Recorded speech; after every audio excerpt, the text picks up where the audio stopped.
First of all, I really enjoyed the series. I really thought that your episode in particular was really powerful. I have anxiety, so it kind of really resonated with me, and I really enjoyed um, the vibe and just the content, I think. So my first question would be, as someone with anxiety, I know that like putting your story in the hands of other people can be a little scary because when it goes wrong, it goes really wrong. So what drew you to Untold and the filmmakers? Like, how'd they sell you on this project?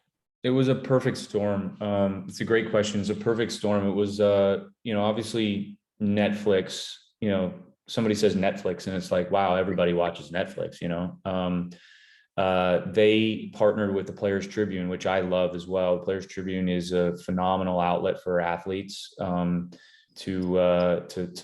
get their message out or a story out. And I wrote a piece in the Players Tribune in 2015 about mental health, about, sort of why I was away from the game for a couple of years. And it was well received to where it got Netflix's attention when they sort of did this partnership. And then finally, and maybe most importantly, the Way brothers who directed and wrote it, they are, some of the best docuseries, documentary writers, directors, producers in the world. I have a little bit of a history with them as well. One of their close friends played on tour as well, a guy named Sam Query. So I'd actually met them before, sort of randomly, not necessarily remembering it, but meeting some of Sam's friends and them being part of that. So it was a really nice way and a way to sort of be vulnerable with them and trust them with it. I'd seen a few things that they had done in the past, phenomenal stuff, Wild Wild Country, Battered Bastards of Baseball, amazing docs. So really, I was over the moon to be able to get people like them to be able to do my story. So that, that's kind of it in a nutshell, but most importantly, the Way brothers are just phenomenal. Cool. I really liked the article you wrote. I read it in preparation for this. It was phenomenal. Oh, cool. Thank you. Yeah, it was really cool. So I guess my next question would be, how do you think something like a panic disorder and anxiety disorder shifts or is compounded when you're in such a public eye, when you're so visual? Makes you more vulnerable than not in the public eye, probably. I mean, I've lived this life since I was 17. I turned pro when I was 17 years old and out of my junior year of high school. So like, it's been a long time now that, at least, not, I don't walk down the street and people are, knowing exactly who I am everywhere I go, by no means, not even close, but I've lived a little bit of that, my whole, sort of my whole adult life. And so that's kind of the risk you take. Again, putting it in the hands of the Way brothers makes it less vulnerable. I felt very comfortable telling my story to them.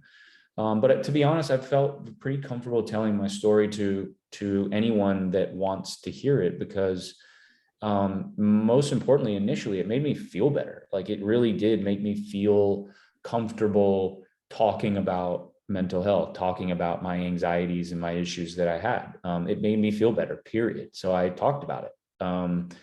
I enjoy helping others with it, friends or whoever that reaches out and says, I've had anxiety or panic or depression, and how do you deal with it, and what are your steps, and what steps did you take? And it's nice to have that on a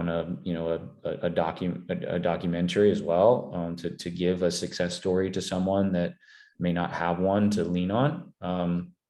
And then, yeah, I mean, it came fairly easy, honestly, because I just felt like I wanted to educate, to help, to show people that it's okay to be vulnerable. It's okay to show weakness or to show people that you're uncomfortable doing something, and not because you can't toughen it out or something like that. It's just that that it makes you feel uncomfortable. And I've gotten hundreds of messages on Twitter, direct messages and stuff like that, of people that have seen it. It's only been out for a day. And I mean, I'm overwhelmed by some of the things that people say, like, that I suffer from the same thing, or I watched it and I, really resonated with me, that maybe I'm struggling with something like this as well. To all the way to a lady saying that she was having severe anxiety over talking in public, and her boss wanted her to do something. And so she watched the documentary and she immediately called her boss and said, "I'll do it tomorrow." So it's like stuff like that that's just so overwhelming. And it's just why we spent the time to do it. Okay. So do you think social media, you mentioned that it's been good. Do you think that it can help the conversation and sometimes hurt the conversation? Like, is it a complicated thing for you? Social media is I don't have Instagram. I just do Twitter. It can be a really nasty place. The things that they choose to censor and not censor are interesting to me. And in terms of, not in terms of politics, just certainly just in terms of just what they allow people to say to other people, period.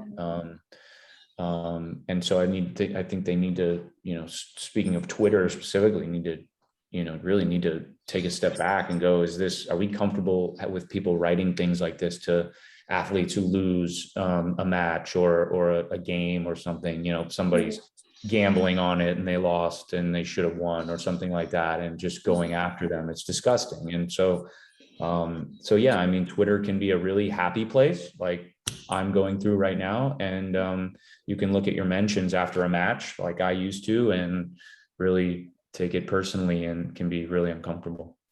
Sure.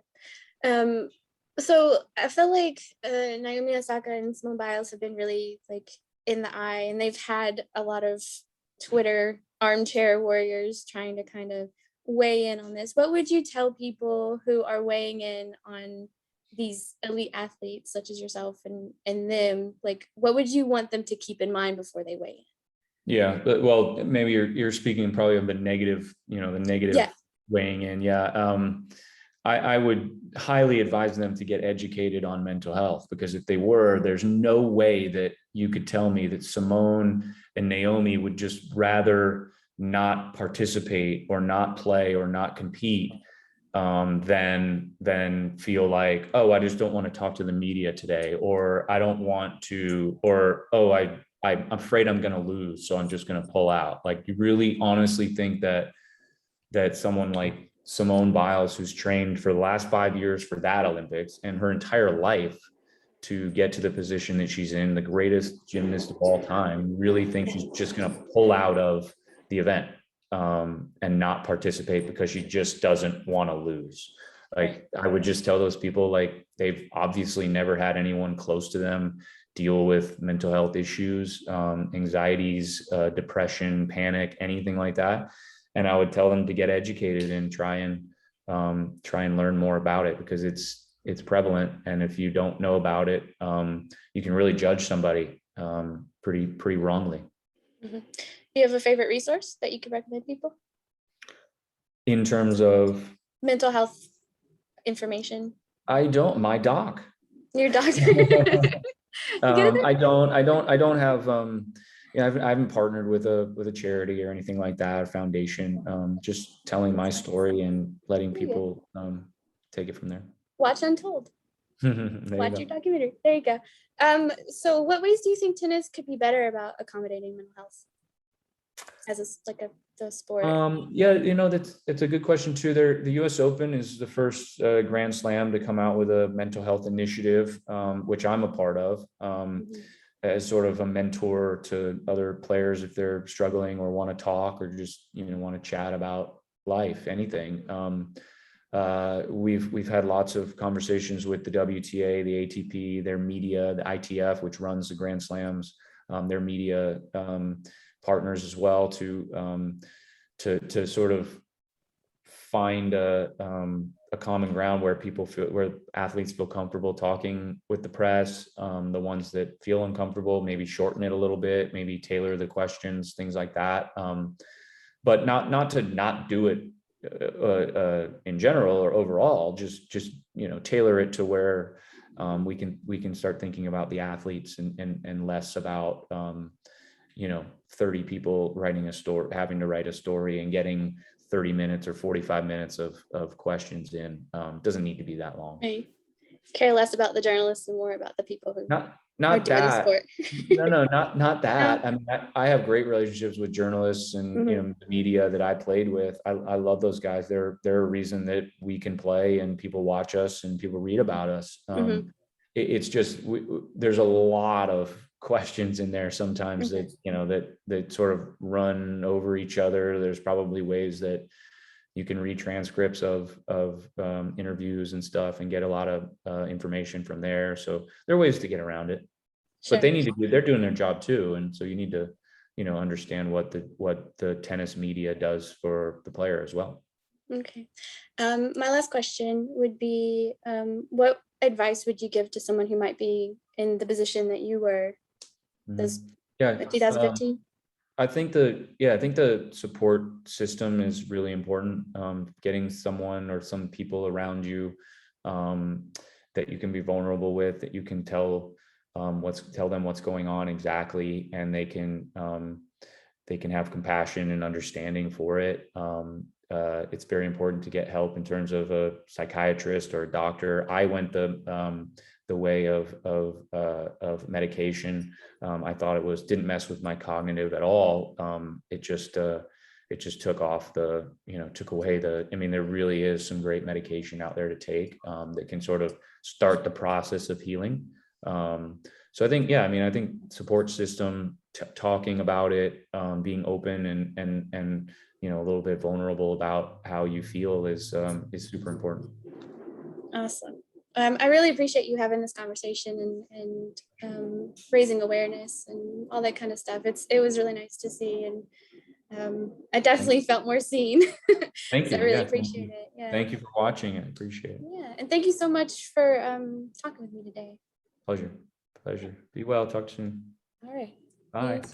Bye.